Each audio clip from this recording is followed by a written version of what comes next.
Hey YouTube world, just about to take my little portable generator outside to start it up and give it a run. Usually do that once a month in case I need it. It's ready to go.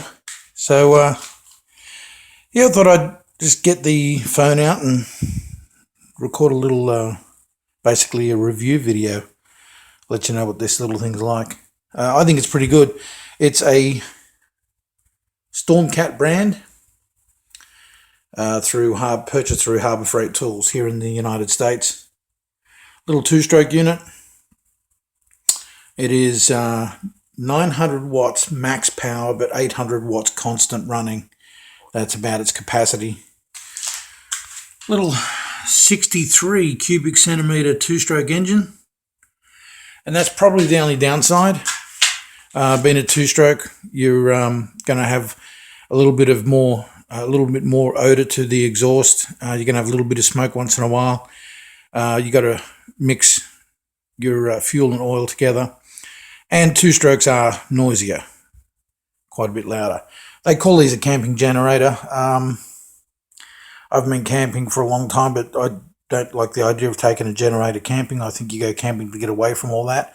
If you do need a generator, I probably wouldn't take a two-stroke. You'd probably want something a little quieter. But the big kicker with this thing was $89. Brand new, on sale at Harbor Freight Tools. So for $89, yeah, you got to get one, when you see them on sale. That's why I bought it. I had some cash at the time and had my eye on one of these. Full retail is usually about $130, $135, which is still pretty good. But when I saw it come down to $89, as a special, I went and grabbed one. There's an earlier model, identical, but it's blue. They don't seem to have, they get mixed reviews. I was going to say they don't seem to have good reviews, but there's mixed. A lot of people, if you get on Harbor Freight Tools and look up the original blue one, I think it was under a slightly different name. Some of the bad reviews are saying that the original spark plug is cheap and nasty. A lot of people recommend to change it. I haven't done that on this. The other complaint with the blue one was people were saying it rattles itself to pieces. I did do that when I brought this home. I just went round with some tools and just made sure everything was tight. And everything was tight, but I haven't had an ounce of trouble with this thing. So anyway, I'll pause for a minute. I'll take it outside. I'm in the garage at the moment, so I'll just take it out the front on the driveway and start her up.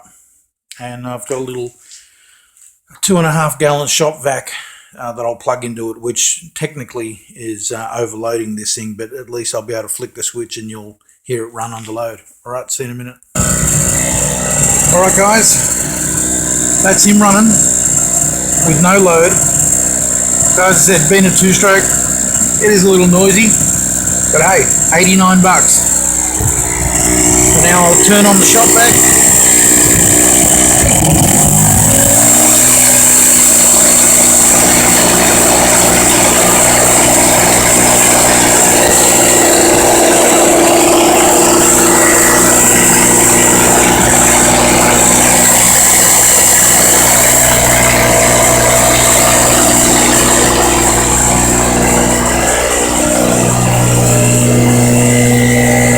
So this is me standing probably 10 feet away now with both the generator and the shop vac running under full load. So yeah, I probably wouldn't take it camping.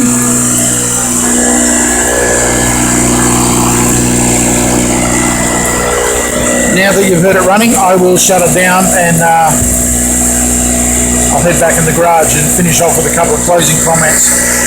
All right, back in the garage. Yeah, so that's it. It's a top little unit for $89. A couple of things about generators people don't really understand. I've bumped into a few people. This happened to me a few months ago, coming into wintertime. I'm in central Pennsylvania right now. I bumped into a couple looking at some generators that were on display at the Home Depot, and they're scratching their head trying to figure out what size they needed. They wanted to run the furnace, a sump pump, and a few bits and pieces. I sort of overheard a salesman trying to help them.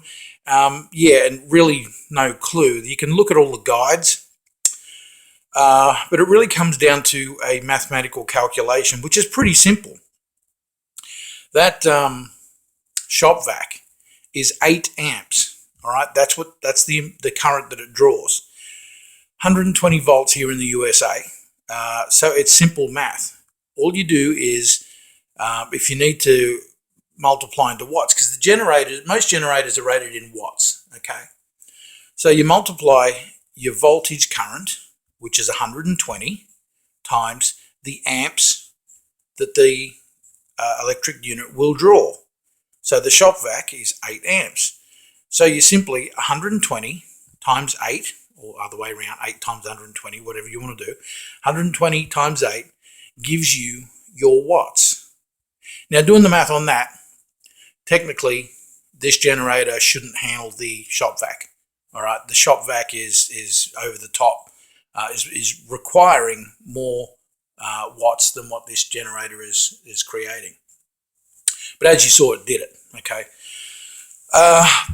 One of the main reasons I bought this was, look, $89. The other one was, in summertime, if your power goes out for 2 or 3 days, or even 24 hours. I do have a bigger generator, but instead of getting that out, or if you're on a budget, one of these will get you out of trouble. I have a 6-foot tall upright freezer. I can't remember how many quarts or how many liters the capacity of it is, but it's about 6 foot tall upright freezer. That pulls 5 amps, right? At 120 volts, what's that, about 600 watts? Okay, so I know this is going to do that. All you got to do is open the fridge door, open the freezer door, have a look at the draw, right? My freezer says 5 amps times the operating current, which is 120 volts here in the USA. So 600, thereabouts, This thing is 900 max, 800 watt constant. So I know this is going to run that, and I've got 200 watts left over. You do have to worry about startup load a little bit. Any electrical appliance will pull more current, could be 20% more, could be 50% more under startup load. So, but most generators will handle that. So I know with this, I can run my freezer, which is only going to run, in 24 hours in a day. The freezer isn't going to run 24 hours. It's probably going to run a third of that, because it's pretty well insulated. So I know I've got, even when the freezer's running, 200 watts, I can run a computer or a, small TV or something, or a couple of lights, whatever.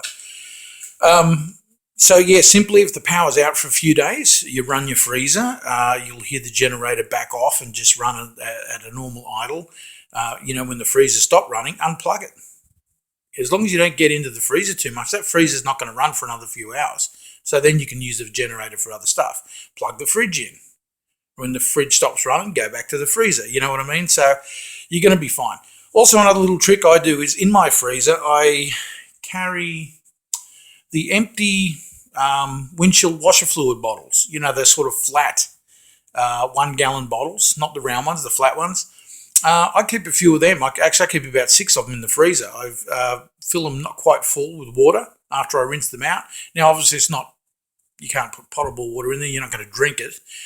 But yeah, I keep 5 or 6 in there, and that way, if the power ever goes out, I've got 6 big blocks of ice.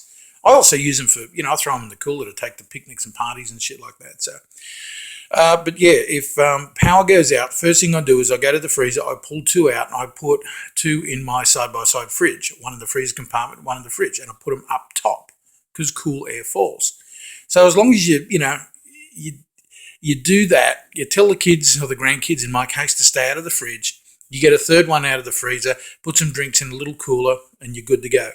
That way, you're going to keep everything in the fridge that's cold. You've got the ice packs on top. You'd be surprised. You can go a few good days there without, losing food. So anyway, that's enough raving on about that. I just wanted to cover that very quickly on how to do the math on what you're going to need. So if you're looking for a generator, you can't go past these, especially, look, even for $130, they're great.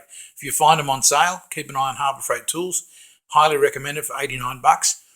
If you're looking for any kind of generator at all, just make a list of what's important to you, what you need to run, whether you want to run your furnace, whether you have a sump pump you need to run in bad weather and the power goes out if it's in a flood situation, TVs, fridges, freezers, anything you want to run, and simply do a math game. Okay, convert it all into amps, watts, doesn't matter because you're going to convert it anyway. So if you find that you need 2500 watts to run everything at once, that's what you're looking for. You're looking for a generator that'll handle constant load of 2500 watts. All right. So pretty simple. One more thing I'm going to cover, these cheaper units, people say to me, you've got to be very careful running sensitive equipment like computers on here because, and they're 100% right. I'm not knocking that. 100% correct. If the engine fluctuates, that means the electrical current is going to fluctuate out of that outlet. All right. And that kind of surge, computers and sensitive equipment aren't too fond of that. They don't like that at all. I've had people tell me that's why you have to go out and buy a high-priced Honda generator or something equivalent. $10 you can buy a surge protector. I've seen them at the hardware store. Will plug straight in. You can even go for a double. Plug a surge protector in there, then plug in a power board that has a surge protector in it. You got two. People have tried to tell me it's not the same. Well, it is. It's a surge protector. Okay. Alrighty. This is 11 minutes now. It's longer than what I intended it to be, but thank you very much.